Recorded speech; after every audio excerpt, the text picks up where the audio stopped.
Au ralenti depuis 3 matchs en championnat, 2 nuls et 1 défaite, l'OL a enfin retrouvé le goût de la victoire dimanche face à Brest, qui n'a jamais gagné à Gerland 1-0. Comme bien souvent, Lyon, qui possède le meilleur ratio de possession de la L1 avec 61%, a été ultra dominateur contre une équipe qui a cherché à défendre à tout prix.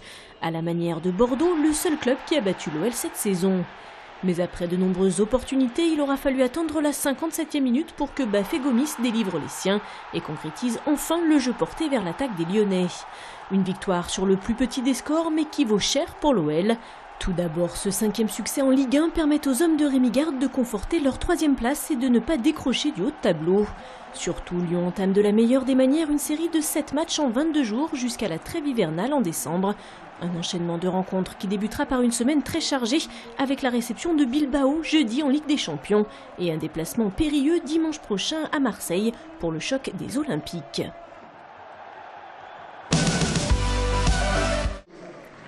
« 89-75, le LBF a rempli son contrat à Mado-Bonnet contre Villeneuve d'Ascq. Le collectif lyonnais a reçu 2 aides supplémentaires, dont celle de Misty Mintz, double MVP étrangère du championnat.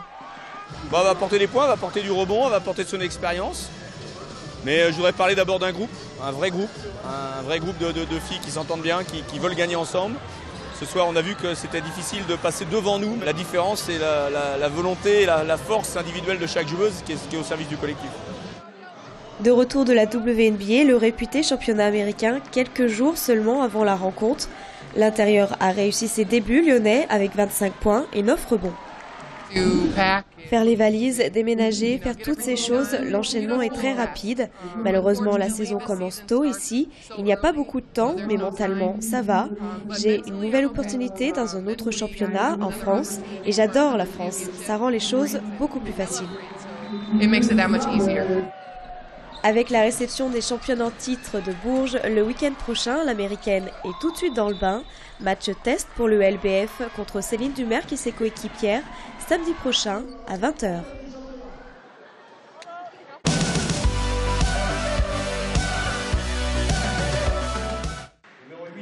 Pour son premier match de la saison après sa montée en National 1, le Loup Water Polo a largement dominé Aix-les-Bains samedi 10-3. Les sauveteurs de Givors ne sont donc plus le seul club de la région lyonnaise dans cette division et le Loup a des ambitions. Pour preuve, le recrutement à l'intersaison d'Arnaud Jablonski, l'international français, sera sans aucun doute l'atout majeur de l'effectif lyonnais. On a Arnaud Jablonski, le capitaine de l'équipe de France, qui a intégré nos rangs maintenant. Donc voilà, donc ça nous a donné un second souffle. C'est un grand joueur, voilà. Et je suis vraiment content et toute l'équipe, on apprécie ses qualités au Loup. Mais tout n'est pas rose au Loup Water Polo. Après le départ de son entraîneur Jovan Tadic, le club doit composer avec un effectif amoindri en raison de problèmes financiers. On essaye de s'autofinancer entre la cotisation de nos adhérents, qui sont au nombre de 500. On a aussi quelques sponsors qui nous aident pas mal. Voilà, après les droits d'engagement au niveau de la fédération s'élèvent à 55 000 €, donc c'est difficile pour un club qui a très peu de subventions publiques de résister. C'est pour ça qu'on a été dans la tourmente pendant 1 ou 2 mois. Après cette belle première au National 1, le Loup se déplacera la semaine prochaine à Moulins. Les autres résultats du week-end: de première défaite pour l'Asvel pour le compte de la 3e journée de Pro A. Les Verts s'inclinent sur le parquet de Nanterre 90-77 et reculent ainsi à la 8e place du classement. Vendredi prochain, les hommes de Pierre Vincent accueilleront Cholet. En volleyball, la Sul continue son sans faute et s'offre sa 3e victoire en autant de rencontres. Samedi, les Assulistes ont dominé Nice 3-7-1. Ce nouveau succès permet aux Lyonnais d'être sur la première marche du podium avant de se déplacer à Canteleu samedi prochain. Enfin, en hockey sur glace, les Lions du LHC n'ont fait qu'une bouchée d'Anglet qu'ils ont battu 7-3. Les Lyonnais montent ainsi sur le podium du championnat de D1 à la 3e place. Prochain match samedi 27 octobre sur la glace de Toulouse. TLM suit le Loup en Pro D2, côté terrain et côté coulisses. Chaque mois, Au cœur du Loup vous ouvre les portes du 15 lyonnais avec des reportages et des images fortes et des interviews décalées. Dans le second numéro, les petits loups ont pris de la vitesse dans des voitures de simulation de Formule 1. Nous suivrons également quelques joueurs en visite à l'IHOP auprès des enfants malades. Enfin, Jean Souza et Eric Thomas-Michel se sont prêtés de bonne grâce au jeu de l'interview croisée. Ne manquez donc surtout pas le 2e rendez-vous d'Au cœur du Loup le vendredi 26 octobre à 18h05 sur TLM et en replay sur tlm.fr.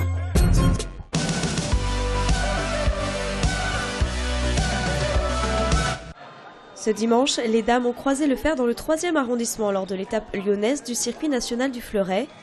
L'escrime, une discipline qui tous les 4 ans ressort un peu de l'ombre. Même si cette année on n'a pas fait de bons résultats au jeu, on en a quand même parlé et il y a quand même beaucoup de monde qui du coup s'y intéresse. Les Jeux Olympiques permettent toujours d'en parler un peu. Pendant 4 ans on ne parle pas du tout d'escrime. Les gens ne connaissent pas l'escrime. C'est un petit milieu. Pour remédier à l'enfermement de la discipline, les ligues réalisent un vrai effort pour l'accès à l'escrime, notamment dans les écoles primaires. Le problème, c'est que de loin, l'escrime est difficilement compréhensible. Elle n'est pas forcément bien appréhendée par tous. Ça s'adapte à tous les caractères et l'escrime est devenu un sport accessible à tous. Un sport qui prône les valeurs de loyauté et de respect. Côté résultat, dimanche, Inès Boubakri du club de Bourg-la-Reine a remporté la manche lyonnaise du circuit national. Les premières Coupes du Monde commenceront quant à elles début février. Mon nom c'est Jill, Evil Jill. Creepy Charlie. Donc mon nom de derby c'est Oushka Gaz. Hey everybody, my name is Carrie Cake. Les nouvelles n'en ont pas encore, mais toutes les joueuses de l'équipe roller derby du Grand Lyon possèdent un nom derby. Le roller derby est un sport encore peu connu en France. Il existe seulement une 60aine de clubs, mais l'activité est en pleine expansion. Cette semaine, dans le club près de chez vous, nous avons rencontré les Griot Girls. J'ai découvert le roller derby suite au film Bliss.